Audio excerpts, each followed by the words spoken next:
That is what you deserve. Those words still echo in my ears, a sound that refuses to fade. My name is Zenobia Washington. I am 59 years old, and this is the story I kept locked in silence for months, until the silence itself became unbearable.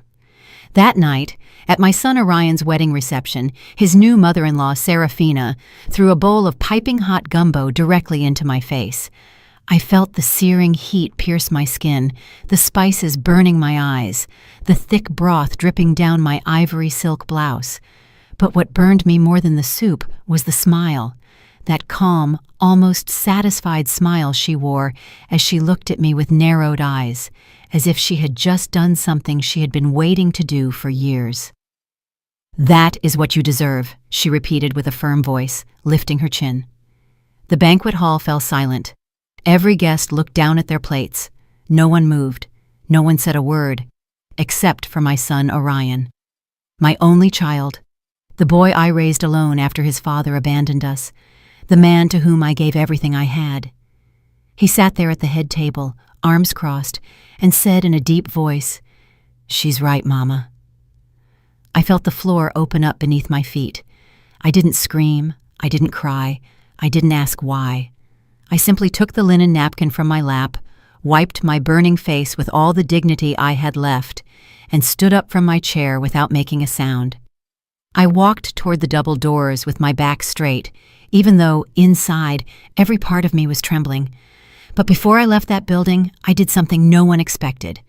I took my cell phone out of my clutch, dialed a number I had saved weeks ago, and said just 3 words. "It is time." Then I hung up. I closed the door softly behind me. No one followed me. No one asked anything.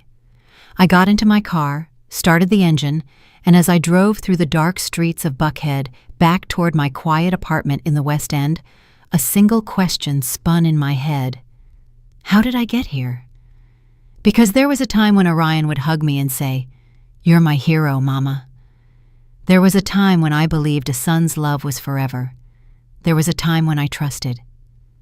But that night, with my face burning and my heart broken, I understood something I never thought I'd have to learn. Sometimes the people we love the most are the ones who betray us the deepest, and sometimes silence is the only weapon we have left. What happened after that phone call is something they will never forget. But to understand why I did what I did, I must first tell you how it all started.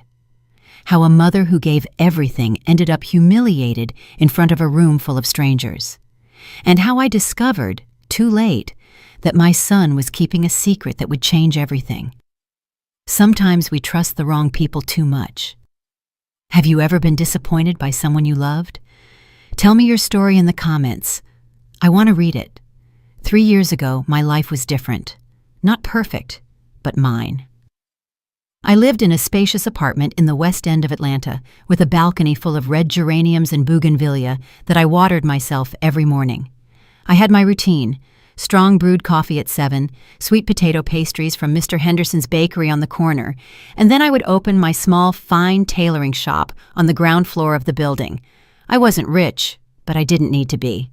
After Orion's father left us when my son was barely 5 years old, I learned something that many women take decades to understand, that one can sustain an entire life with her own 2 hands without asking anyone for permission.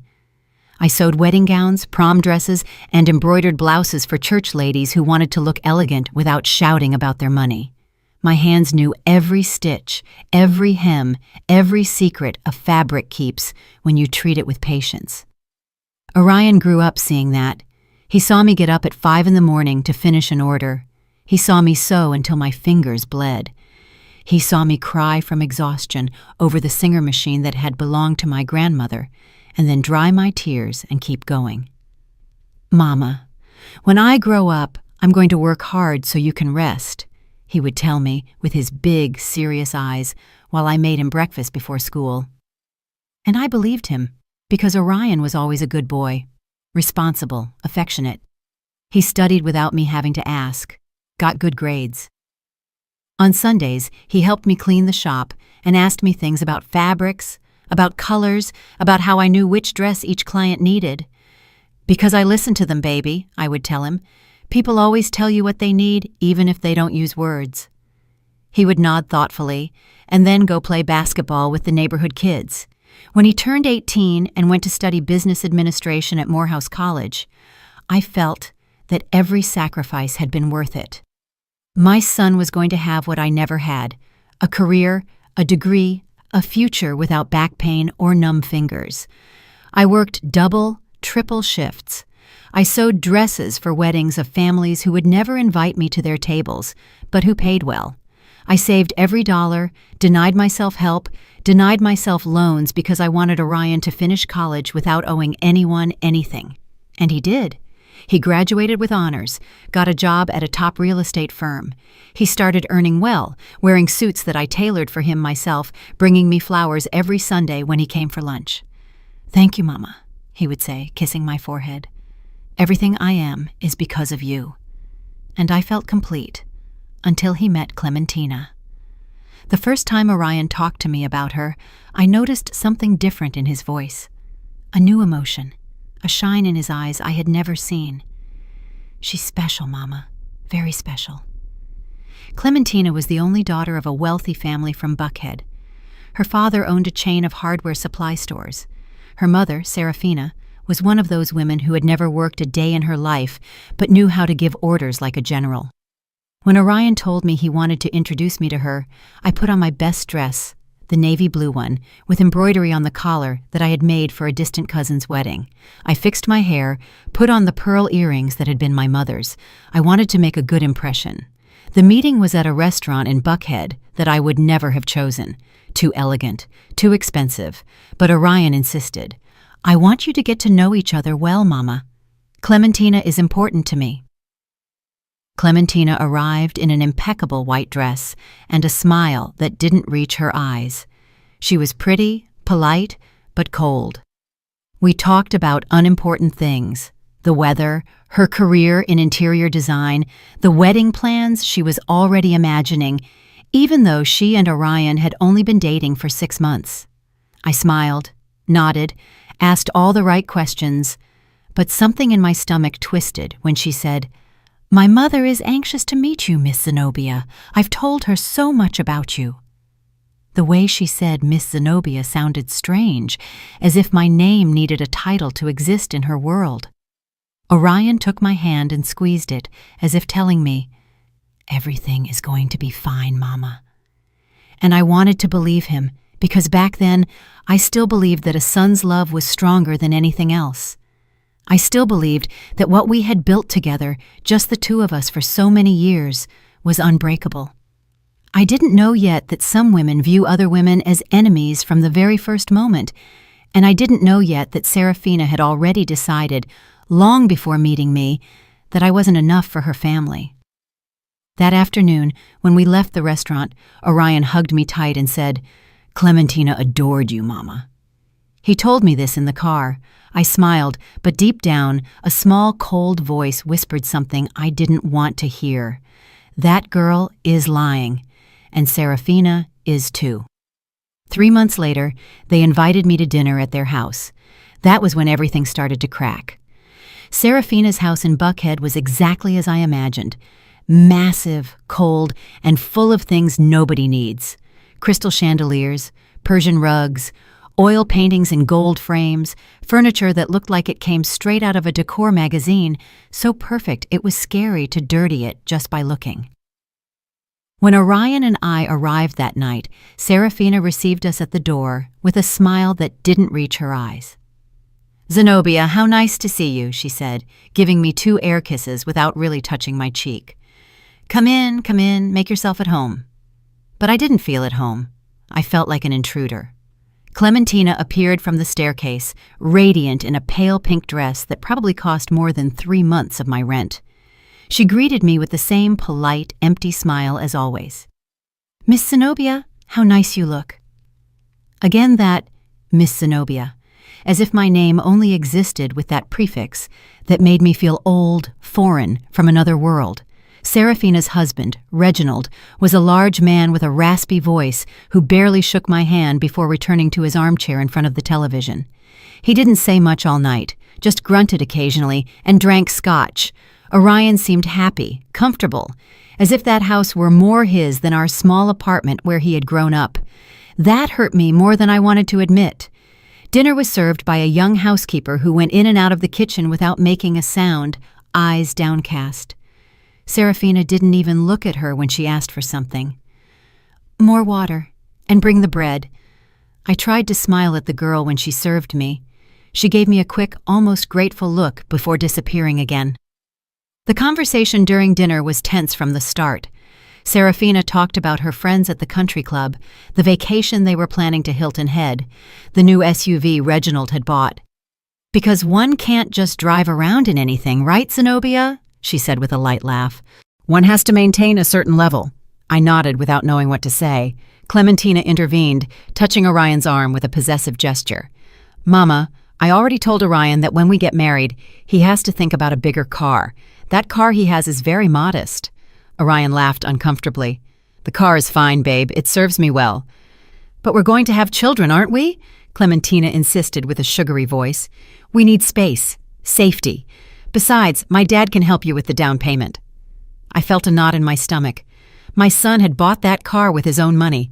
I had watched him work hard to get it, and now this girl was talking about it as if it were an embarrassment. "I think Orion knows what is best for him," I said with a calm but firm voice. Serafina stared at me for the first time all night. "Of course, Zenobia. Orion is a very smart young man. That's why I'm sure he'll make the right decisions for his future, for his new family." The way she said, "his new family," was like a silent slap, as if I no longer formed part of that future. Orion said nothing, just kept eating with his head down, and I understood something terrible in that moment. My son was letting them push me aside. Serafina kept talking. "Now about the wedding. Clementina and I are already looking at churches. The wedding will be at the cathedral, of course. It's where my parents got married, my grandparents, the whole family. And the reception at the St. Regis. Nothing too ostentatious, but elegant. Because things must be done properly, right?" I nodded, feeling my throat close up. No one had asked me anything. No one had included me in these plans. It was as if my son's wedding didn't belong to me. "And what do you think, Zenobia?" Serafina asked suddenly with that fake smile. "Do you like the idea?" "It sounds beautiful," I said, forcing a smile. "The important thing is that Orion and Clementina are happy." "Exactly," she said, raising her wine glass. "The important thing is that they are happy and that they start well, without burdens." Without burdens. The word hung in the air like poison. Clementina got up to go to the bathroom. Reginald fell asleep in his armchair, and Serafina took that moment to lean toward me, her voice low but clear. "Zenobia, you seem like a reasonable woman, so I'm going to be direct with you. Orion is a good boy, but he's accustomed to a certain life, a simple life, and that's fine. But now he is going to be part of our family, and our family has expectations." "Expectations?" I repeated, feeling the heat rise up my neck. "Yes, expectations. Clementina needs stability, a husband who can provide, and Orion needs to focus on his future, not on the past."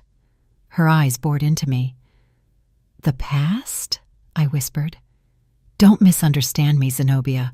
I know you've done a lot for your son. That is admirable. But now it is time for him to fly alone, without strings, without emotional dependencies." I felt as if she had stabbed a knife into my chest. "I have never been a burden to my son," I said, my voice trembling but firm. "Of course not," she said, smiling. "But now Orion has other priorities, and I am sure that you, as a good mother, will know how to step aside when necessary." I couldn't respond because, at that moment, Clementina returned from the bathroom. Orion started smiling again as if nothing had happened, and the housekeeper brought dessert. Crème brûlée. I didn't taste a bite.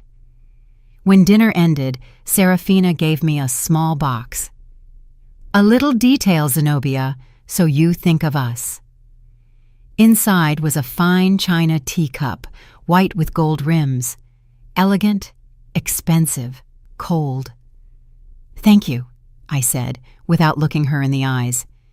In the car, on the way back to my apartment, Orion was quiet. So was I.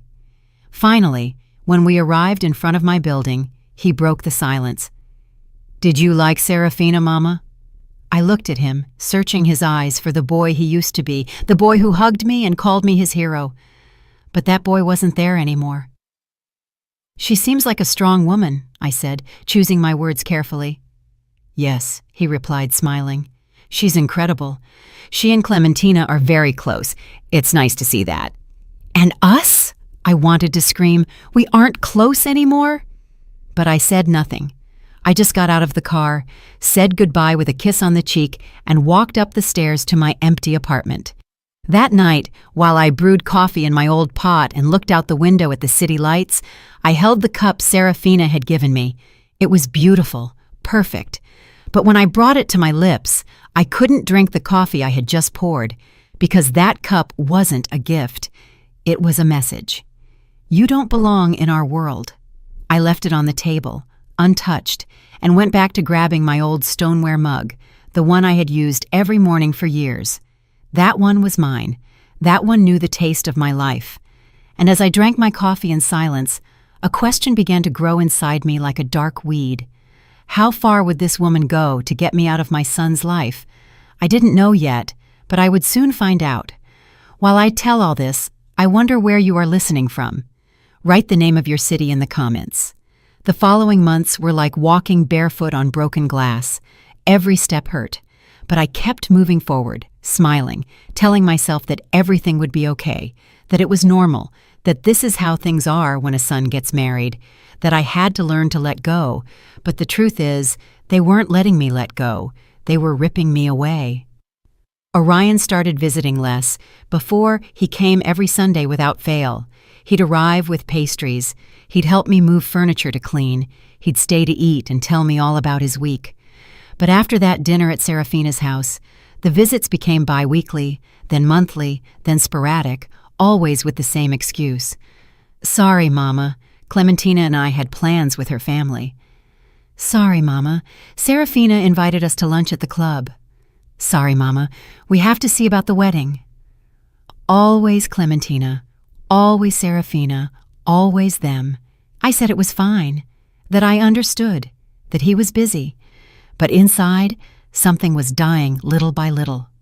One afternoon, Orion called to tell me that Clementina wanted me to go with them to choose the wedding dress. "Really?" I asked, my heart jumping in my chest. "Yes, Mama," Clementina insisted. "She says you're an expert in fabrics and wants your opinion." For the first time in weeks, I felt hope.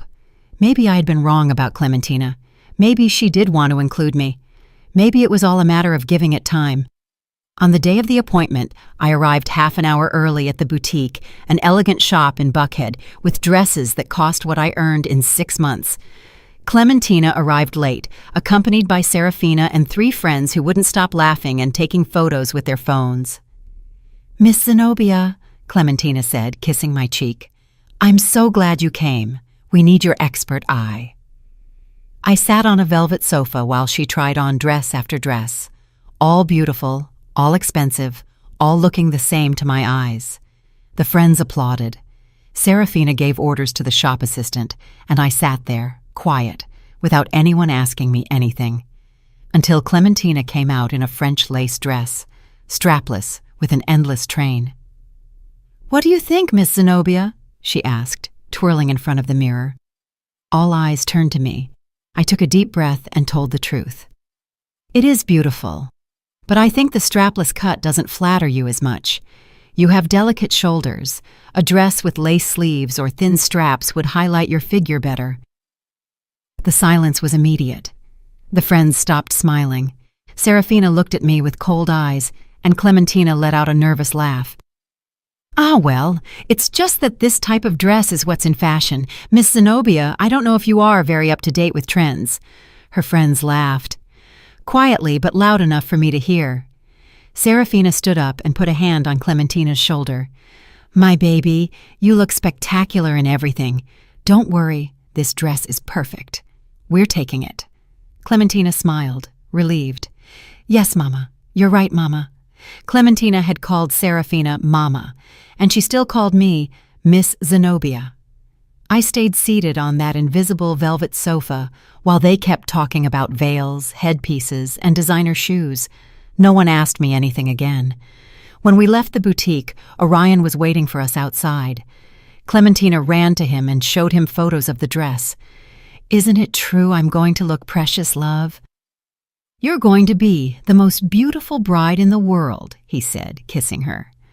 I hung back, clutching my purse, feeling like a shadow. Orion finally saw me. "How did it go, Mama? Did you like the dress?" "It's lovely," I said, forcing a smile. "Thank you for coming. I know this is important to Clementina and to you," I wanted to shout. "It's not important to you that I'm here." But I just nodded. "Of course, baby. That's what I'm here for." Serafina approached, took Orion by the arm, and said in a soft voice, "Orion, will you join us for lunch? We have to talk about the final wedding details." "Of course, Serafina." "Mama is coming too, right?" Clementina asked, looking at me with that polite, empty smile. Before I could answer, Serafina said, "Oh no, my dear. Surely Zenobia is tired. Besides, we are going to talk about very specific organizational things. We don't want to bore her." Orion said nothing. He didn't defend me, didn't insist, didn't say, "My mother is coming with us." He just said goodbye with a kiss on the cheek and left with them. I stood on the sidewalk watching them walk away, and for the first time I cried in public. Not much, just a few quick tears that I wiped with the back of my hand before anyone saw me. I took the bus back to my apartment. I didn't want to spend money on an Uber. When I got home, I made coffee in my stoneware mug, the same one as always, the one that knew the taste of my life. The china cup Serafina had given me was still on the table, untouched, gathering dust. I looked at it for a long time, and something inside me whispered, "This isn't going to get better. It's only going to get worse." But I didn't want to listen because I still believed that a son's love was stronger than any external influence. I still believed that Orion was going to wake up, that he was going to realize, that he was going to go back to being the boy who hugged me and called me his hero. So I kept going. I kept smiling when they excluded me. I kept saying, "It's okay," when everything was wrong. I kept swallowing the pain so as not to be a problem, so as not to be a burden, so as not to fulfill the prophecy Serafina had planted in my son's mind. "Your mother is going to suffocate you if you don't distance yourself." 2 weeks later, Orion invited me to dinner. Just the two of us, like before. I was so excited I arrived half an hour early at the restaurant. I had dressed with care. I wore a burgundy dress that I had sewn myself, with discreet embroidery on the collar. I wanted my son to feel proud of me, but when he arrived, he wasn't alone. Clementina was with him. "Sorry, Mama. Clementina wanted to join us. I hope you don't mind." "Of course not," I lied. Throughout dinner, Clementina talked non-stop about the wedding, about the honeymoon they were planning in Bora Bora, about the condo her father was going to give them as a wedding gift. "It's in Buckhead, Miss Zenobia. 3 bedrooms, 2 full baths, and a terrace with an incredible view. My dad says it's important to start well." Orion looked happy. I just smiled. And when the check came, Orion took out his wallet and said something that split my heart in two. "Mama, can you lend me $2,000? I spent a lot this month on wedding stuff, and I'm a little tight." $2,000. I didn't have $2,000 extra dollars. I barely had enough to pay my rent and the shop expenses, but I took out the money I had saved for the electricity bill and emergencies, and I gave it to him. "Of course, son, don't worry." "Thanks, Mama. I'll pay you back next month." He never paid me back, and I never asked him for it, because in that moment I understood something terrible. I was no longer his mother. I was his bank, his safety net, his plan B. But I was no longer the most important person in his life. That night, when I returned to my apartment, I sat in front of the window with my coffee and looked at the city lights, wondering how I had ended up there, how a woman who had given everything, who had sacrificed her youth, her health, her entire life for a son, could end up feeling so invisible. But I still didn't know the truth. I still didn't know that everything that had happened up to that moment was just the beginning, that Serafina had a plan, and that my son, my Orion, my only child, was already part of it. The wedding approached like an inevitable storm, and I kept pretending everything was fine. Orion went weeks without calling me. When he did, the conversations were brief, distracted, filled with uncomfortable silences. "How are you, Mama?" "Fine, son. And you?" "Fine, fine. Busy with preparations, you imagine." "Well, I gotta go. Clementina is calling me." Click. And I was left with the phone in my hand, feeling like something inside me emptied a little more each time. But the worst wasn't the short calls. The worst were the invitations that never arrived. I found out by chance that there was a bachelor party for Orion, a barbecue at Reginald's house with a live band, with friends of Clementina's family. No one told me. There was also a rehearsal dinner at an extremely expensive Italian restaurant with the godparents, with close family. No one invited me. When I asked Orion why they hadn't included me, he got uncomfortable. "Oh, Mama, they were small things. Last minute we didn't want to bother you." Bother you. As if my presence were a nuisance. As if I were a problem to be avoided. But I stayed quiet, kept smiling, kept saying, "Don't worry, son. I understand." Until one afternoon, everything changed. It was a Tuesday. I remember because Tuesdays have always been slow days at the shop. I was finishing hemming a gala dress when the doorbell rang. I opened the door and found a young delivery guy with a blue cap and a manila envelope in his hands. "Zenobia Washington?" "Yes, that's me." "Sign here, please." I signed without thinking. The boy gave me the envelope and left. I closed the door and looked at the package. It had no return address, just my name handwritten in black ink. Something in my stomach twisted. I sat in the shop chair with trembling hands and opened the envelope. Inside were photographs.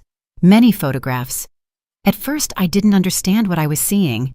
They were images of Orion, my son, in different places. Restaurants, a parking lot, a hotel entrance.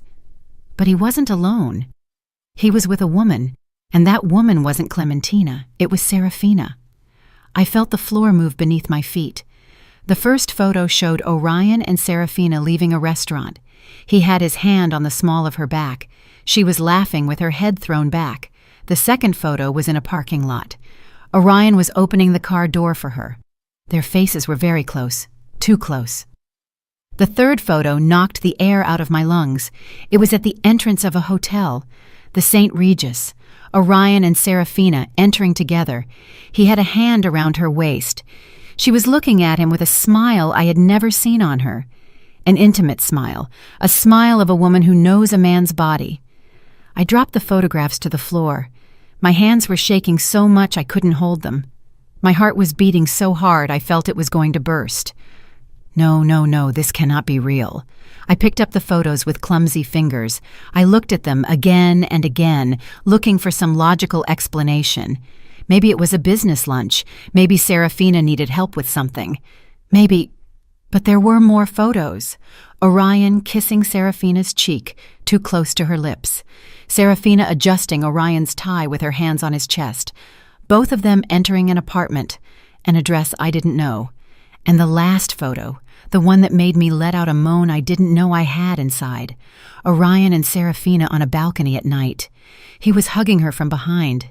She had her eyes closed, leaning against his chest, like two lovers who have shared something forbidden. I got up from the chair, stumbling. I ran to the bathroom and vomited.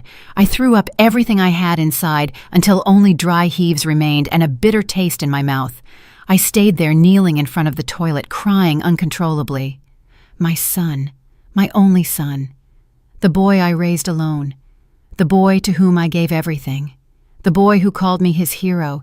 He was having an affair with his fiancée's mother, with a woman 20 years his senior, with the woman who had humiliated me time and time again, and suddenly everything made sense. That's why Serafina hated me so much. That's why she had wanted me out of Orion's life from the beginning. It wasn't because I was poor or simple or from another world. It was because I was her rival. the true mother, the one who knew Orion from before, the one who could see what she had made of him. And that's why Orion had abandoned me. Not for Clementina, for Serafina, for that woman who had seduced him, manipulated him, turned him into her toy. I stayed on the bathroom floor for who knows how long, crying, shaking, feeling everything I thought I knew about my life crumble. When I finally managed to get up, I washed my face with cold water and returned to the shop. The photographs were still there, scattered on the chair. I picked them up one by one with hands that no longer trembled because the shock was giving way to something else. Something cold, something hard, something I didn't know existed inside me. I put the photos back in the envelope and sat in front of my sewing machine, looking at the black thread hanging from the needle. I thought about all the times Serafina had humiliated me. I thought about all the times Orion had ignored me. I thought about the wedding approaching, about Clementina, that poor girl who had no idea her fiancé was sleeping with her own mother.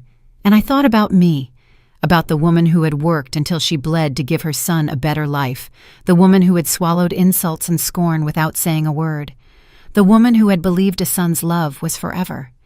That woman was dead, and in her place stood someone new, someone who was no longer going to stay silent. I took my phone and dialed a number I had saved months ago when a client had told me about a private investigator who had helped her discover her husband's infidelity. "Good afternoon. This is Zenobia Washington. I need your services." The voice on the other end was professional, neutral. "Tell me how I can help you, Ms. Washington." "I need more information, more proof, dates, places, everything you can get on two people, their names, Orion Washington and Serafina Vance." There was a pause. "Any relationship between them?" "Yes," I said, with a voice that no longer trembled. "He is my son, and she is his fiancée's mother." Another longer pause. "I understand. And what do you plan to do with the information, Ms. Washington?" I looked out the shop window. The city lights were starting to turn on. The sky was dyed orange and violet. "I don't know yet," I said, "but when I know, I want to be prepared. I'll email you my quote. And Ms. Washington, yes, some truths hurt more than the lie. Are you sure you want to know?" I closed my eyes. I thought of my son, of the boy he had been, of the man he had become, and I said something I never thought I would say. It no longer matters what hurts. I need the truth. I hung up the phone, made myself a coffee in my stoneware mug, and waited. Because now I knew that the wedding wasn't the end of this story. It was just the beginning, and I was no longer going to be the silent victim. I was going to be the woman who knew, the woman who waited, the woman who, at the right moment, would make a single phone call and everything would crumble. Have you also kept a painful secret? Have you discovered something that changed everything you thought you knew? Tell me in the comments. The private investigator's name was Booker Hughes. He was a man of about 50, ordinary-looking, with glasses and a calm voice that inspired confidence. We met in a discreet coffee shop in Decatur, far from anywhere anyone might recognize me. He brought me a thick manila folder full of papers, photographs, and reports. "Ms. Washington," he said calmly, "I found what you asked for, but before I show you, I need you to take a deep breath." "I already know what I'm going to see," I said with my hands clasped on the table. "No," he replied, looking me in the eyes. "Believe me, you don't know." He opened the folder, and my world finished breaking. The first photos were similar to the ones I had received in the anonymous envelope. Orion and Serafina in restaurants, hotels, in an apartment in Midtown that, according to the investigator, she had rented specifically for their encounters. "This apartment is leased to a shell company," Booker explained, "but I traced the payments. They all come from Serafina Vance's personal account." I felt nauseous again, but I forced myself to keep looking. There were hotel records. The St. Regis, the Four Seasons, Ritz-Carlton, rooms booked in her name, but security cameras showed both entering together. "Since when?" I asked, with a voice I barely recognized as mine. Booker turned several pages and pointed to a date. The first record I found is from 1.5 years ago. 1.5 years. My son had been sleeping with his fiancée's mother for 1.5 years, since before he and Clementina got engaged, since before I met that family. There's more, Booker said with a grave tone. He showed me bank statements, transfers from Serafina's account to Orion's account, large amounts, 10,000 here, 20,000 there, 50,000 on one occasion. What is this? I whispered. Payments, Booker said. Your son is receiving money from her regularly. The word hung in the air like poison. Payments. My son wasn't just having an affair with that woman. He was letting her keep him. Is there anything else? Yes, Booker continued, and this is the most delicate part. He took out another set of documents. I investigated the finances of Mr. Reginald Vance, Serafina's husband. He is bankrupt. The hardware chain that is supposedly so successful is on the verge of collapse. He has debts with several banks, and the house in Buckhead has 3 mortgages. I sat in silence, processing. So, it's all a lie? I asked. The wealth, the money, the status, it's a facade, Booker confirmed. A very well-constructed facade, but it's falling apart, and I think Serafina knows it. That's why she's using her daughter. Using Clementina? How? Booker took out more papers. Clementina inherited a considerable fortune from her maternal grandmother 2 years ago, close to $4 or $5 million in property and bank accounts, but that money is in a trust that can only be touched under certain conditions. What conditions? That Clementina gets married. Once married, she has full access to that inheritance, and if something were to happen to Clementina while married, the money automatically passes to her spouse. I felt the air escape my lungs. Orion, I whispered. Exactly, Booker said. If Orion marries Clementina and something happens to her, he inherits everything. And considering the relationship he has with Serafina, he didn't finish the sentence. He didn't have to. Do you think they plan to harm Clementina? I asked, feeling horror rise up my throat. I don't have proof of that, Booker said carefully. But I do have proof that Serafina is a very controlling, very ambitious, and very desperate woman. And your son, Ms. Washington, forgive me for saying it this way, your son is completely under her control. I closed my eyes. I thought of my Orion, of the boy who hugged me, of the young man who graduated with honors, of the man I thought I had raised. At what moment had he become this? At what moment had he stopped being my son and become the puppet of an unscrupulous woman? There is one last thing, Booker said, and it is the most important. He took out an audio recording, a small device. I managed to place a microphone in the Midtown apartment. It's illegal, I know, but I thought you needed to hear this. He pressed the play button, and I heard my son's voice. What if Clementina finds out? It was Orion. He sounded nervous. Then Serafina's voice, soft, manipulative, maternal, and seductive at the same time. She won't find out, my love. Clementina is foolish. She only sees what she wants to see. But when we get married, how are we going to continue this? Orion, listen to me well. A pause. Sounds I didn't want to imagine. Then Serafina spoke again with a firm voice. Clementina is not going to be a problem for long. You marry her. Wait a year, maybe 2. And then, things happen. Accidents happen. Serafina, I can't. You can't what? You can't be happy? You can't have the future you deserve? Orion, I love you. I love you like Clementina never will. And when all this is over, we will be together, you and I, with all the money we need, without hiding. A silence. And then my son's voice, so low, I barely heard it. Okay, I'll do what you ask. Booker stopped the recording. I couldn't move. I couldn't breathe. I couldn't think. My son, my only son, the boy I raised with my own hands, the boy I taught about kindness, honesty, dignity. He was planning to marry an innocent girl to inherit her fortune, and he was letting a psychopathic woman put the idea in his head that Clementina had to disappear. "What are you going to do, Ms. Washington?" Booker asked softly. I looked at the photographs scattered on the table. I looked at the documents, the bank statements, the evidence of a conspiracy so twisted it seemed taken from a soap opera. But it was real, and it was my son. "I don't know," I whispered. "I don't know what I'm going to do." "You can go to the police," Booker suggested. "With this information, they can stop the wedding.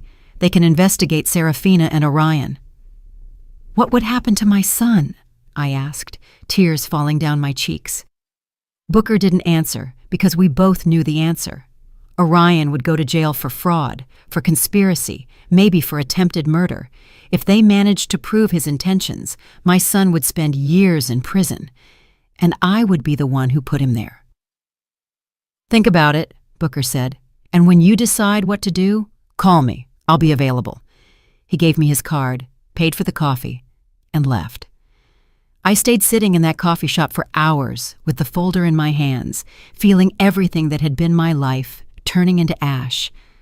I thought about going to the police. I thought about talking to Clementina, warning her, saving her. I thought about confronting Orion, shouting at him, asking him how he could have become this. But I did none of that, because I needed something more than just justice. I needed Orion to see, to understand, to feel the weight of what he had done. I needed Serafina to lose everything she had gained with her manipulations, and I needed to do it in a way that no one could say I was the villain, because I wasn't going to be the mother who destroyed her son. I was going to be the mother who let him destroy himself. And then, when he was at the bottom, when he had lost everything, maybe, just maybe, he would remember who I was and what he had been before that woman poisoned him. I took the folder, put it in my purse, and left the coffee shop with my back straight and my head held high. The wedding was in 2 weeks, and I had a plan that started with a simple acceptance. I was going to go to that wedding, I was going to sit at that table, and when the exact moment arrived, I was going to make a single phone call, and everything would crumble. Because sometimes the best revenge isn't to attack, it's to let the truth do its work. The night of the wedding arrived like a storm everyone expected except me, because I knew that night wasn't going to be a celebration. It was going to be a revelation. I dressed carefully. I chose a simple navy blue dress I had sewn years ago. Nothing ostentatious, nothing that drew attention. I pulled my hair into a discreet bun. I put on my mother's pearl earrings. I wanted to look dignified because I knew this would be the last time Orion would see me as his mother. The ceremony was at the cathedral, as Serafina had planned. A beautiful church, full of white flowers and candles. There were more than 200 guests. Elegant people, moneyed people, people who looked at me sideways wondering who that simple woman sitting alone in the 5th row was, because they hadn't even given me a seat in the front rows. Clementina's family occupied the entire right side of the church, and on the left side, where the groom's family should be, there were only 3 of us, me, a distant aunt of Orion's who barely knew him, and a cousin who came more for the free food than for affection. That was all that was left of our family. When Orion walked to the altar, my heart skipped a beat. He looked handsome, elegant, mature, in a dark gray suit I knew he hadn't paid for, with his hair perfectly combed, with a nervous but happy smile. For a moment, just for a moment, I saw the boy he used to be again, and I almost regretted what I was about to do. Almost. But then I saw Serafina. She was sitting in the front row in a champagne-colored dress that screamed money, her hair perfectly styled, her jewels shining under the candlelight, and when Orion passed in front of her on his way to the altar, Serafina shot him a look I knew very well, a look of possession, a look that said, "You are mine." And Orion responded with a small, complicit, intimate smile just before standing at the altar to wait for his bride. I felt bile rise in my throat. Clementina walked in on her father's arm. She looked beautiful, innocent, radiant. The strapless dress she had chosen, despite my advice, fit her well.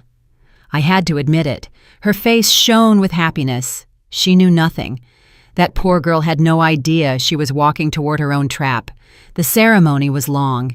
The priest spoke about love, fidelity, commitment. Every word was like a dagger in my chest, because I knew it was all a lie. When it came time for the vows, Orion took Clementina's hands and said firmly, "Clementina, I promise to love and respect you every day of my life.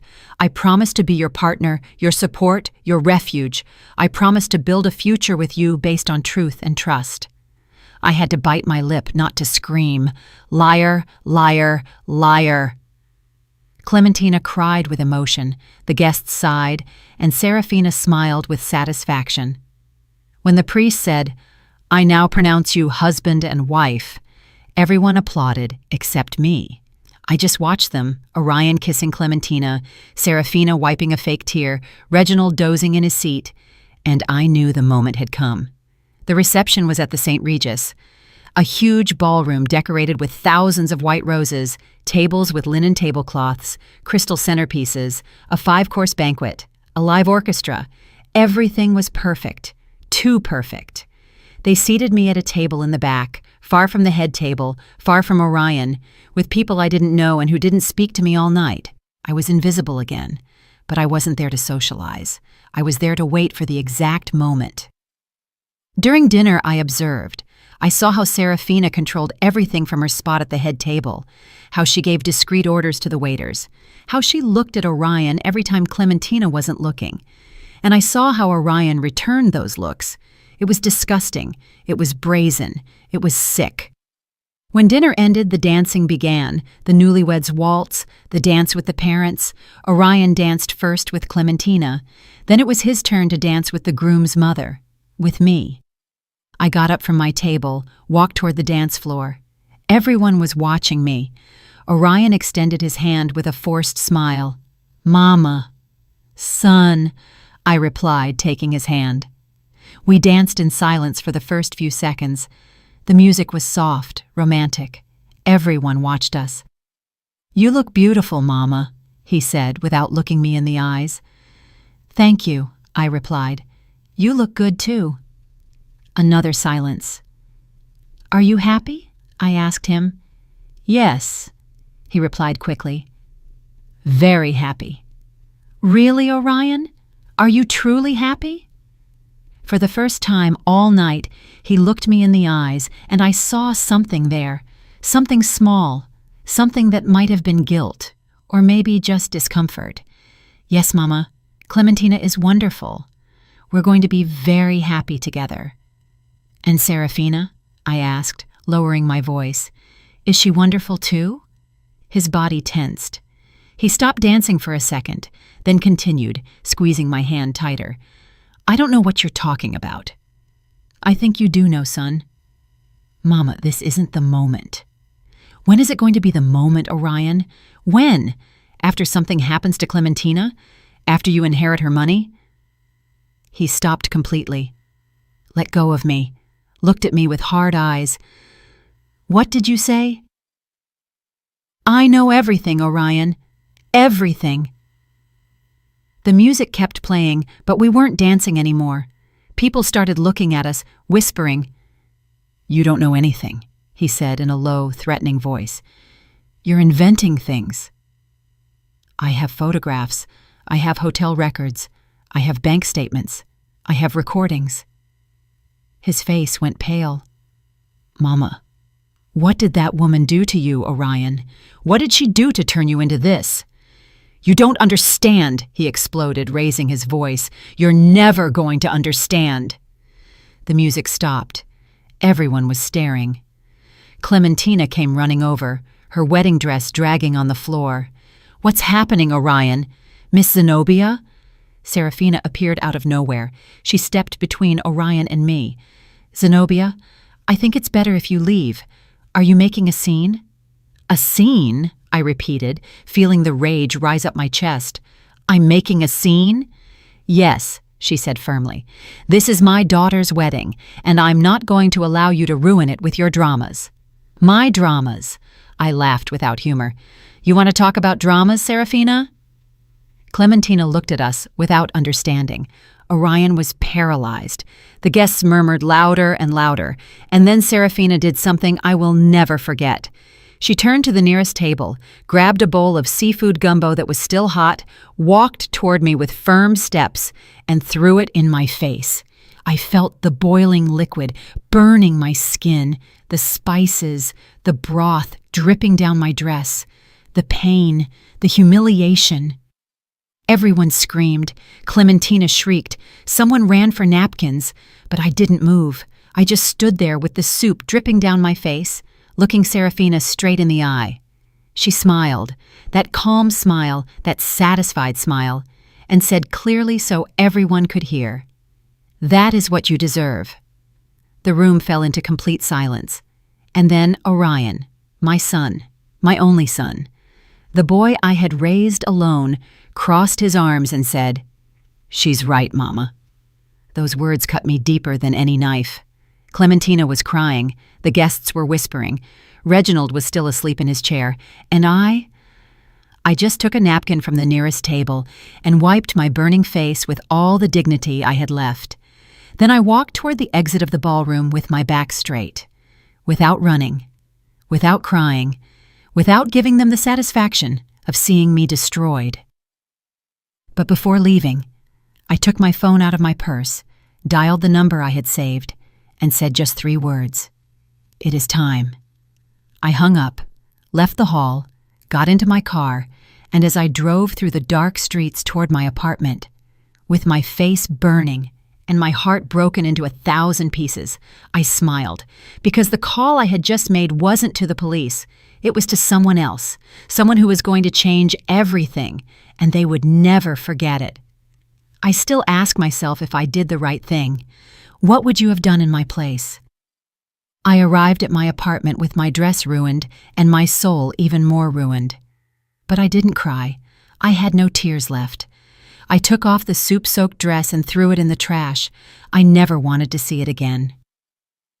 I took a long shower, letting the hot water clean my skin, which still stung.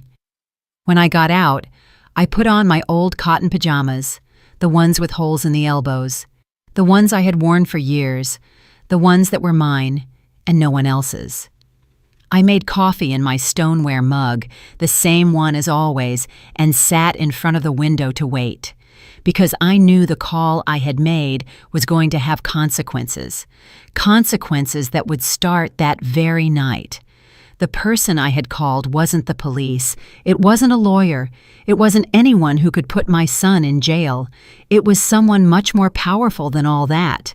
It was Clementina's grandfather, Cornelius Estrada, Clementina's mother's father, the man who had left those millions in trust for his granddaughter. An 82-year-old man, a widower, a retired businessman. One of those men who built empires with their own hands and who didn't tolerate lies or betrayal. I had met him months ago at one of the few family gatherings I had been invited to. It was a casual lunch at Serafina's house. I was quiet in my corner, invisible as always, when Cornelius sat next to me. "You're the boy's mother, right?" he asked with a raspy but kind voice. "Yes, sir, I'm Zenobia." "Zenobia," he repeated, testing my name. "Pretty name. And what do you do, Zenobia?" "I have a sewing shop. I make dresses, alterations." "Ah, you work with your hands like me. I like that. People who work with their hands have soul." We talked through the whole lunch. He told me about his life, how he started selling tools out of a truck and ended up owning a hardware chain across the Southeast, how he had worked 14 hours a day for 50 years, how he had been widowed 10 years ago and still missed his wife every morning. "My daughter Serafina doesn't visit me much," he said with sadness. "She says I'm old, that I smell old, that my house is full of junk." "I'm sure she loves you very much," I said, trying to be kind. "No," he replied with brutal honesty. "My daughter loves me for my money, but I don't have money anymore. I left it all to my granddaughter Clementina, because she does visit me. She does hug me. She still has a heart." He gave me his card that day. "If you ever need anything, Zenobia, call me. I like people who work with their hands." I kept that card in my wallet, and 3 weeks after receiving the photographs, I called him. We met at his house, an old craftsman bungalow in Inman Park, full of antique furniture and family photos. He received me with strong coffee and pastries. "Tell me, Zenobia, what is so urgent?" I showed him everything: the photos, the bank statements, the recordings, the documents proving the conspiracy. Cornelius listened in silence. His face changed color, first pale, then red, then purple with rage. When I finished, he stayed quiet for a long time. "My granddaughter is in danger," he said finally, his voice shaking. "Yes, sir." "And your son?" "Your son is part of the plan." "Yes, sir." "Why are you telling me? Why don't you go to the police?" It took me a moment to answer, because I had to be honest. Because if I go to the police, my son goes to jail. And as much as he has betrayed me, as much as he has become someone I don't recognize, he is still my son. I can't be the one to put him in prison. Cornelius nodded slowly.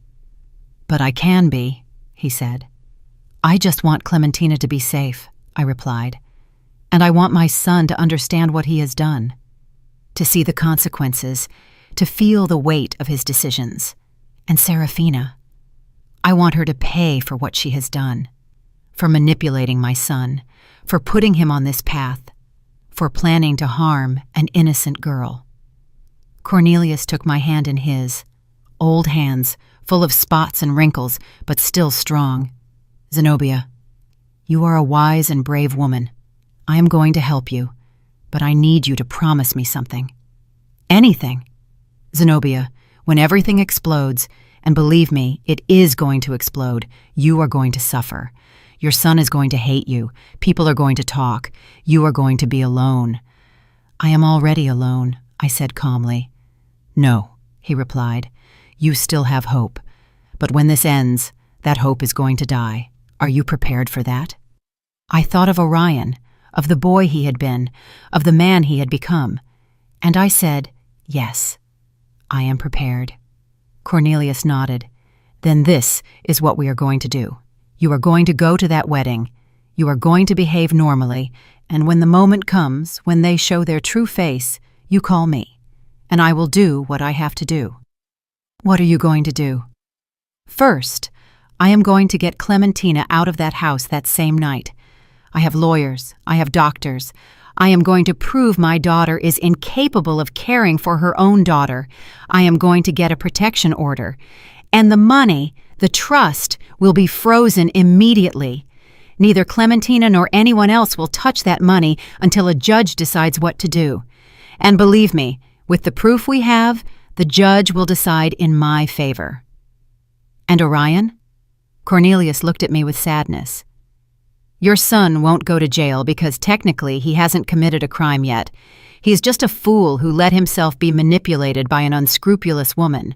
But he is going to lose everything: the marriage, the money, the family, the reputation. He is going to be left with nothing." "Good," I said firmly. "That is exactly what he deserves."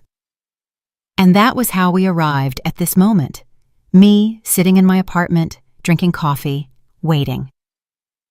At 11 p.m., my phone rang. It was Cornelius.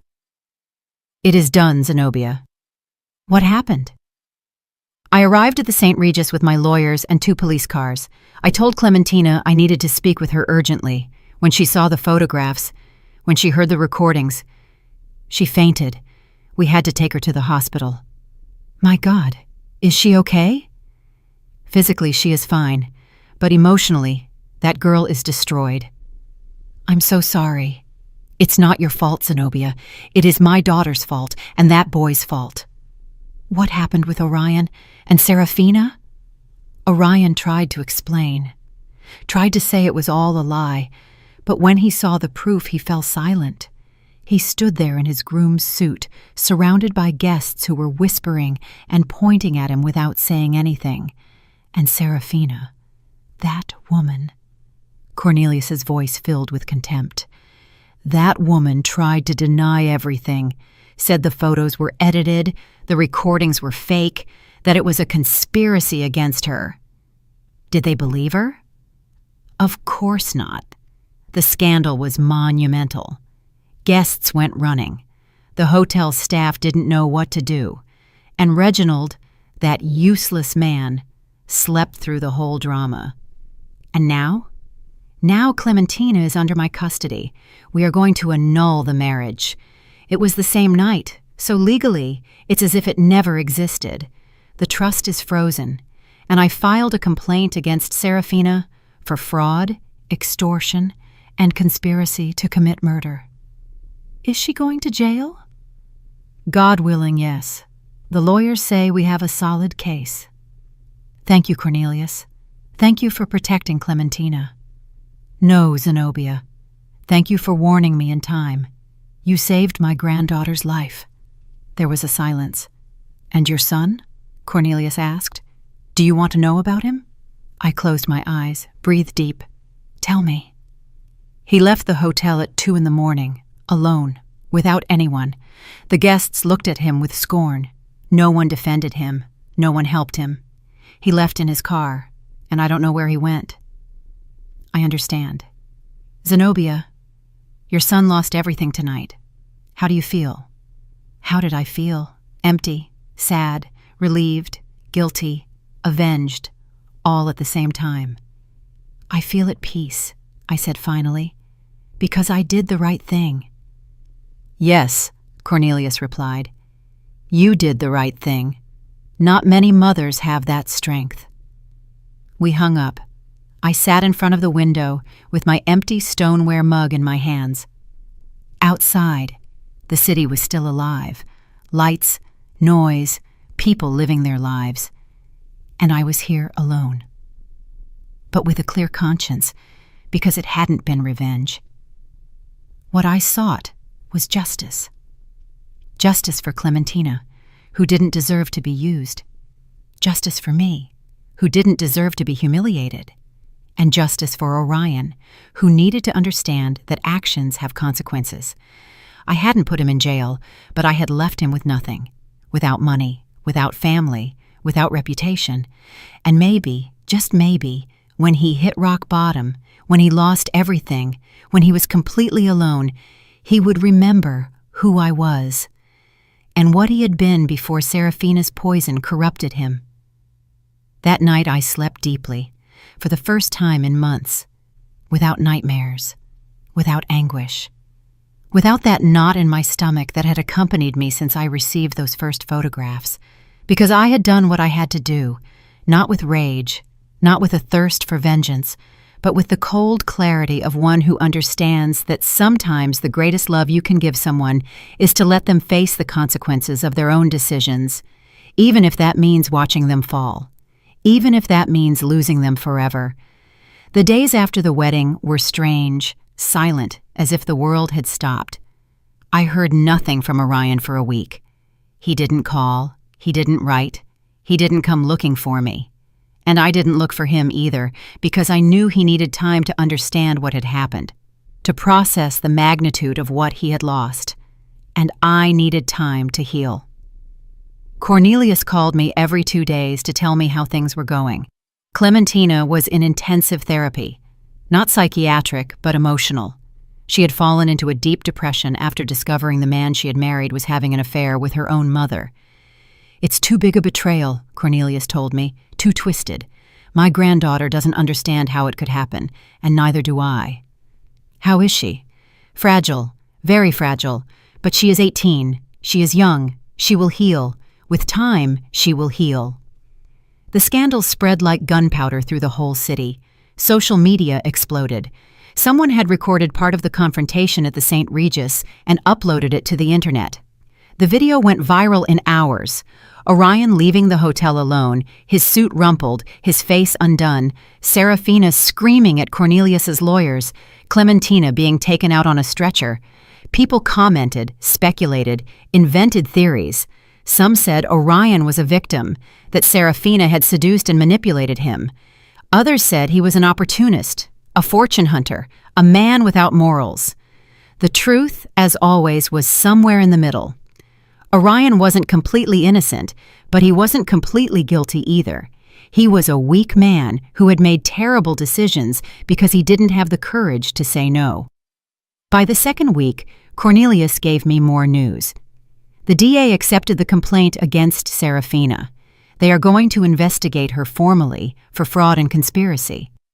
How likely is it she goes to jail? With the proof we have, very likely. The recordings are enough. The lawyers say she could face between 8 and 15 years. 15 years. Serafina, the woman who had humiliated me, who had manipulated my son, who had planned to harm her own daughter to keep her money, was going to pay. And Reginald? I asked. That poor man knew nothing. He's a drunk who has been disconnected from his family for years. The investigators confirmed he had nothing to do with the plan, but now he is alone. His wife is on her way to jail, his daughter hates him, and his business is bankrupt. Is he going to lose the house? Already lost it. The bank foreclosed last week. Now he is living in a rented room in Decatur on a miserable pension. I didn't feel pity for him, because Reginald had eyes. He had ears. He had been there in that house for years, watching his wife destroy lives, and he had done nothing. Sometimes complicity is as guilty as the action. In the third week, Orion finally sought me out. He arrived at my apartment at 8 at night without warning. He knocked on the door with soft blows. When I opened it, I almost didn't recognize him. He had a beard of several days, deep circles under his eyes, wrinkled clothes, unkempt hair. He had lost weight. He looked destroyed. "Mama," he said with a broken voice. I stood in the doorway without moving. "What do you want, Orion?" "I need to talk to you. We have nothing to talk about." "Please, Mama, just let me in." I hesitated. Part of me wanted to slam the door in his face, to tell him to leave, that he was no longer my son. But another part, that part that had carried that boy in my arms, that had sung him lullabies, that had cleaned his scraped knees, that part couldn't say no. I let him in. He sat on the chair in the shop, the same chair where I had received the first photographs, where everything had started to break. "Do you want coffee?" I asked out of pure habit. "No, thanks." I sat across from him, waited. Orion took a long time to speak. When he finally did, his voice was barely a whisper. "I'm sorry, Mama." "What are you sorry for?" "Everything. Everything I did. Everything I did to you." "And Clementina? Are you sorry for her too?"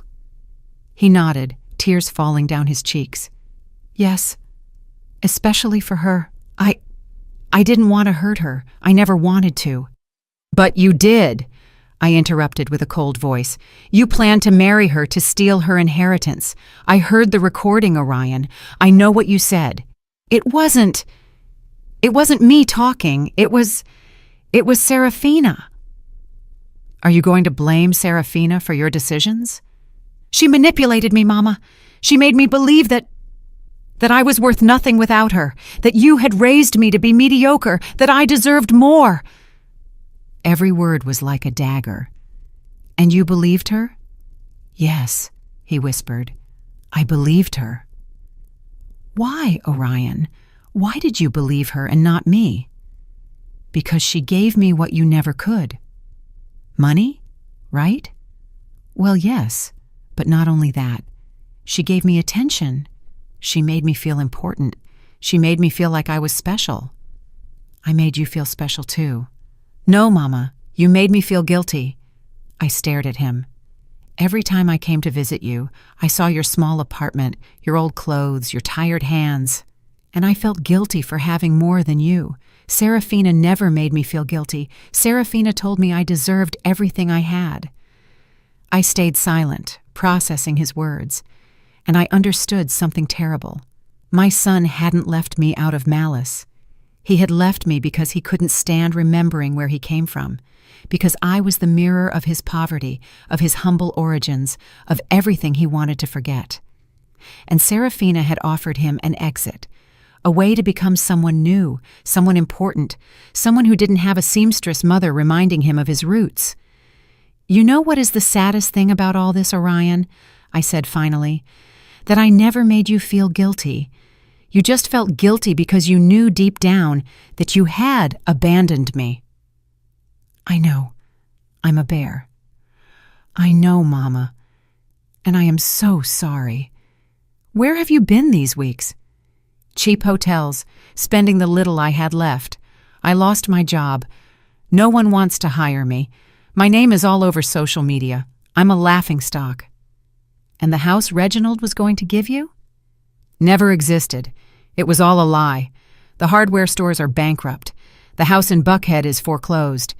There was no money, only debt. And Serafina is in jail awaiting trial. Her lawyers say she's going to be sentenced to 10 to 15 years. Good, I said without remorse. Orion looked at me with red eyes. Don't you feel anything for her? Should I? That woman destroyed her own daughter. She corrupted you. She humiliated me. She planned a murder. Why should I feel anything for her? Because I loved her. Those words pierced me. No, Orion. You didn't love Serafina. You were obsessed with what she represented. Power, money, status. But that is not love.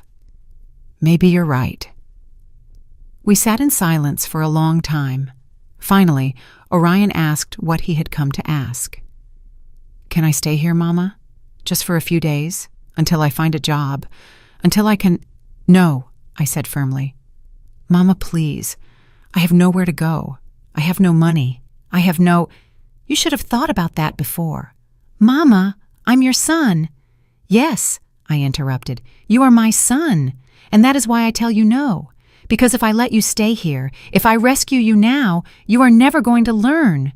You are never going to understand the weight of your decisions. Then what do you want me to do? Sleep on the street? I want you to do what I did when your father abandoned us. I want you to get up, work, rebuild your life with your own hands, without shortcuts, without manipulations, without depending on anyone other than yourself. I can't, Mama. I'm not as strong as you. Then learn to be. Orion stood up from the chair. He looked at me with a mix of pain, rage, and desperation. Someday, you're going to forgive me, Mama. Someday you're going to— Maybe, I interrupted. But that day is not today, nor tomorrow, nor next month. Maybe in years, or maybe never. That depends on you, on who you decide to be from now on. And if you change, and if you become someone better, then maybe, just maybe, we can talk again.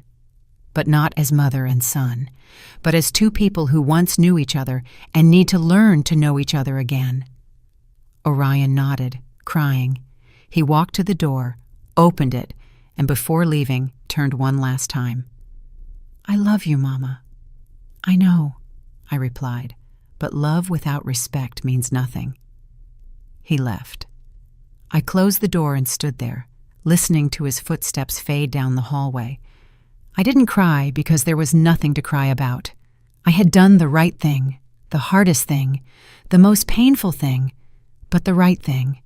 That night, while I drank coffee in my stoneware mug and looked out the window, I thought about everything that had happened, about how Serafina, that woman who believed herself so powerful, so smart, so superior, had ended up alone in a cell, about how Reginald, who had hidden behind alcohol for years, had lost everything he once had, about how Orion, who had sought wealth and status at any cost, had ended up with nothing, no money, no family, no dignity, and about how I, the humble woman, the seamstress, the mother no one respected, was still here, with my small apartment, with my shop, with my tired hands, with my stoneware mug, but with something they never had: peace. Because life always collects its debts, not with violence, not with vengeance, but with time, with patience, with the silent justice that arrives when you least expect it. Serafina had called me crazy once. Years later, I knew she was alone in that cell, looking at blank walls without visitors, without love, without anything. And I wondered if in that moment, in that terrible void, she finally understood what she had lost. Not the money, not the status, but her humanity, her soul, everything that makes a life worth living. And Orion, my poor Orion. Maybe someday he would understand that true wealth is not in what you have. It is in who you are, in how you treat people, in the dignity with which you face your mistakes. But that day hadn't arrived yet, and I couldn't wait for it, because my life, my precious life, kept moving forward, with or without him. 2 years have passed since that night. 2 years since I saw my son leave my apartment without a dime in his pocket and without a place to go. 2 years since I decided that the greatest love I could give him was to let him face the consequences of his own decisions. And in these 2 years, I have learned things I never thought I would have to learn. I have learned that silence can be more powerful than 1,000 words, that dignity is not negotiated, that forgiveness does not mean forgetting, and that sometimes letting go of someone you love is the bravest act you can do. My life has changed, not in spectacular ways. I didn't become rich. I didn't move to a big house. I didn't stop sewing. But it changed where it matters, in the deep, in the soul. I still live in my apartment in the West End. I still work in my shop. I still brew my coffee every morning in the same stoneware mug I've used for years. But I no longer feel invisible. I no longer feel small. I no longer allow anyone to make me feel less than I am. Because I understood something fundamental. A person's worth is not in how much money they have, or in what neighborhood they live, or who they associate with. A person's worth is in their capacity to remain standing when everything crumbles, in their capacity to choose the right thing even if it hurts, in their capacity to forgive themselves for not having been perfect. Cornelius became a very dear friend. He comes to visit me every 2 weeks. He always brings pastries from his favorite bakery and coffee he prepares himself in his old house in Inman Park. We sit in the shop among scraps of fabric and spools of thread and talk about life, about what it has been like raising children in difficult times, about how it hurts to see the people we love take wrong paths, about how old age teaches you that in the end the only thing that matters is being able to look in the mirror and recognize the person you see. Clementina asked about you last week, he told me on his last visit. Yes? I asked, surprised. How is she? Better, much better. She finished therapy last month, started studying psychology, says she wants to help other women who have gone through what she went through. I'm so glad to hear that. She wants to meet you, Zenobia, says she wants to thank you for saving her. I felt a knot in my throat. I didn't save her. I just did what I had to do. That is exactly what saving someone means, Cornelius replied, with a sad smile. Doing the right thing, even if it costs you everything. Clementina came to visit me one October afternoon. She arrived alone, without warning, knocking timidly on the shop door. When I opened it, I almost didn't recognize her. She was no longer the fragile, scared girl I had seen at the wedding. Now there was something different in her, something stronger, more mature. Ms. Zenobia, she said softly, can I come in? Of course, child, come in. She sat on the shop chair, the same one where Orion had sat 2 years ago. I made her coffee. We talked about unimportant things for a few minutes, the weather, her studies, how she liked living with her grandfather, until she finally gathered the courage to say what she had come to say. I want to thank you for everything you did. You don't have to thank me for anything, Clementina. Yes, I do, she insisted with tears in her eyes. You saved my life, literally. If you hadn't called my grandfather, if you hadn't done something, I did it because it was right, because you are a good girl who didn't deserve what they were doing to you. My mother, her voice broke, my own mother planned. I know, child, I know. Clementina cried for a long time. I sat beside her and stroked her hair, as I would have done with a daughter. Because in a way, in that moment, she needed a mother, a real mother, not the one she had had, but the one she deserved to have. How did you get over it? She asked me when she calmed down. How did you manage to keep going after everything that happened with Orion? I breathed deep. It wasn't easy. There were nights I wanted to call him, rescue him, tell him everything was fine and he could come home. But I knew if I did, he would never learn. He would never change. And has he changed? I don't know, I admitted. 6 months ago, he wrote me a letter. He told me he got a job in a factory, that he's living in a small room in Norcross, that he's going to therapy, that he's trying to be better. Did you reply? No, not yet. Why? Because I need to be sure he is changing for him, not for me. I need to know he is doing the internal work he has to do, and that takes time. Clementina nodded thoughtfully. I'm doing that work too. In therapy, I learned I can't blame myself for what my mom did, that it wasn't my responsibility to detect something was wrong, that I was just a girl who trusted the wrong people. Exactly, I said, taking her hand. And now you are a woman who is learning to trust again, but in the right people, starting with yourself. Clementina stayed all afternoon. She helped me sew the hem of a wedding dress. She told me about her plans to someday open a support center for women victims of abuse. And when she left, she hugged me tight and whispered in my ear, "Thank you for being the mother my own mother never was." That night I cried, not from sadness, but from something more complex, because I had lost a son, but in a way, I had gained a daughter, not by blood, but by heart. 3 months ago, I received news of Serafina. Cornelius called me one morning with a grave voice. "Zenobia, I need to tell you something about Serafina." What happened? She was sentenced, 12 years in prison, without possibility of early release. How is she? Destroyed.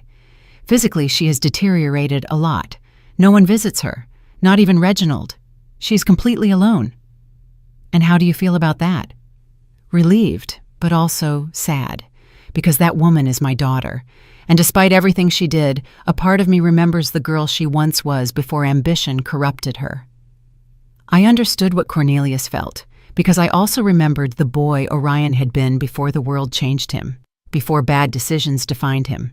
And I wondered if one day he could go back to being that boy, or if that boy had died forever. Orion's letter arrived 2 weeks ago. It was longer than the first, more honest, more vulnerable.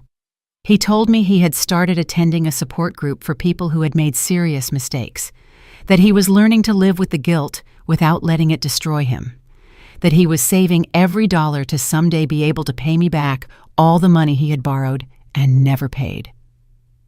"I don't expect you to forgive me, Mama," he wrote. "I don't expect us to go back to what we were.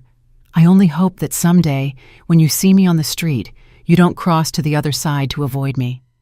I only hope you know that every day I wake up trying to be a better man than I was yesterday.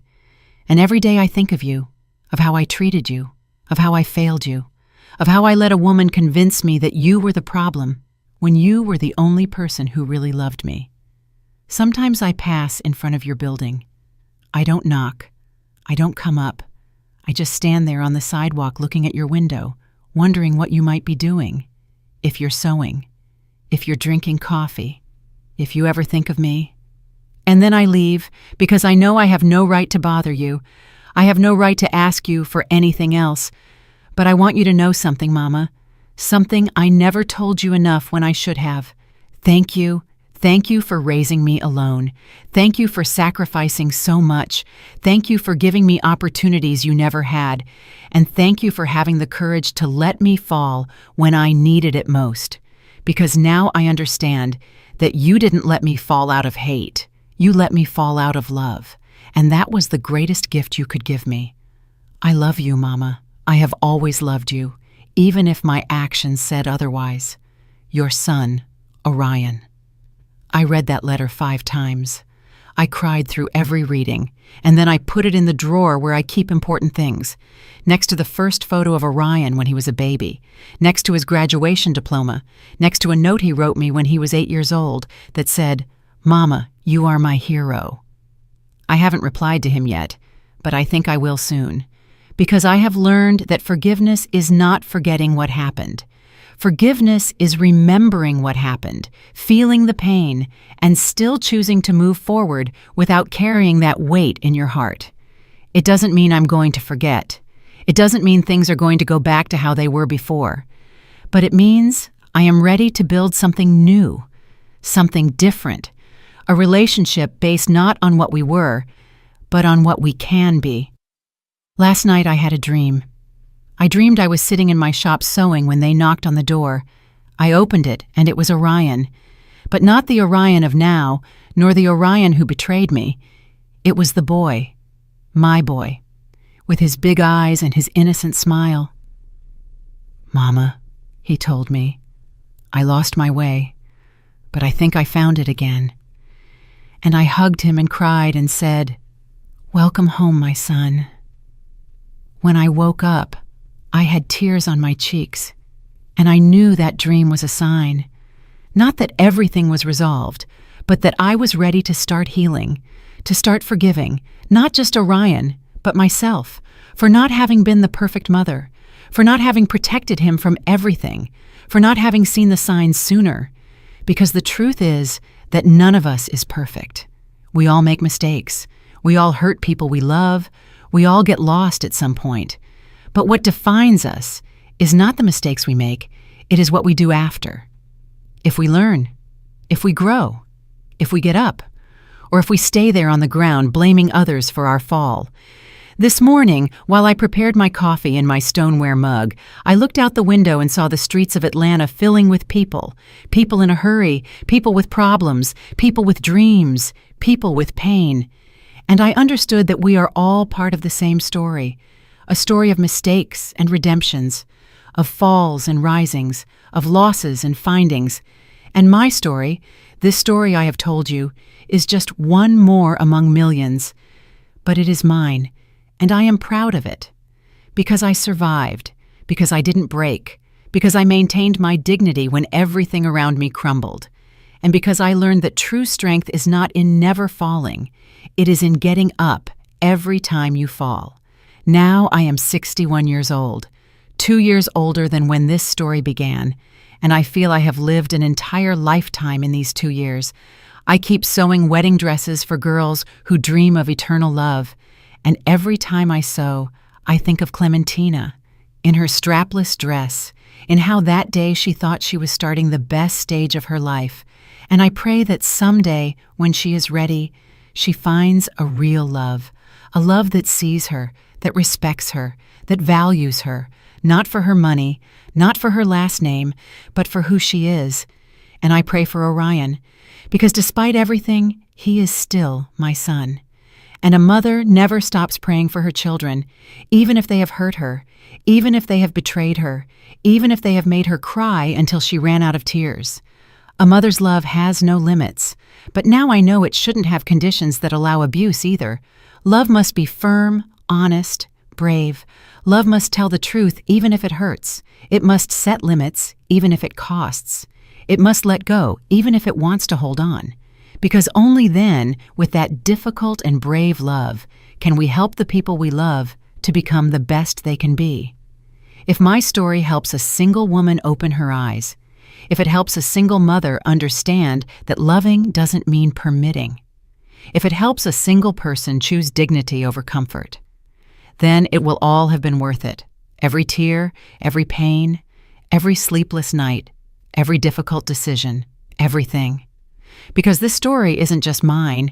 It belongs to all the women who have been humiliated and have chosen to stand up, to all the mothers who have had to let go of their children to save them, to all the people who have faced betrayals and chosen forgiveness without forgetting.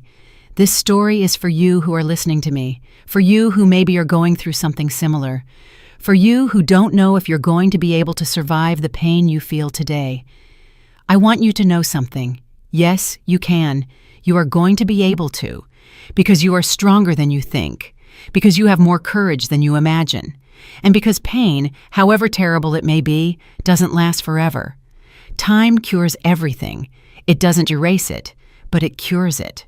And one day, maybe months or years later, you are going to wake up and you are going to realize that breathing doesn't hurt as much anymore, that thinking about what happened doesn't destroy you anymore, that you can remember without bleeding. And that day, you are going to understand that you survived, that you won, not because you destroyed the one who hurt you, but because you didn't let them destroy you. I close this story with the same stoneware mug in my hands, the one that has accompanied me for years, the one that knows the taste of my coffee on difficult mornings, the one that has held tears and hopes, the one that has never failed me. Because in the end, the simplest things are the ones that remain, the humblest are the strongest, and the most ignored are the most valuable, like me, like you, like all the women who have been underestimated and have proven they are made of steel. Thank you for listening until the end. Thank you for allowing me to share my story with you. And remember, life always collects its debts, not with vengeance, but with truth, with time, with silent justice, and in the end, always, always good triumphs. Maybe not in the way we expected, maybe not when we expected, but it triumphs. Because the universe has a memory, and no one escapes the consequences of their own actions. Did you like the story, and which city are you listening from? Let's meet in the comments. If you liked the story, you can support me by sending a super thanks so I can keep bringing more stories like this. Thank you so much for your sweet support. I'm looking forward to your comments on the story. On the screen, you can see 2 new life stories that I highly recommend. There's so much more on my channel. Don't forget to subscribe. See you in the next life story with love and respect.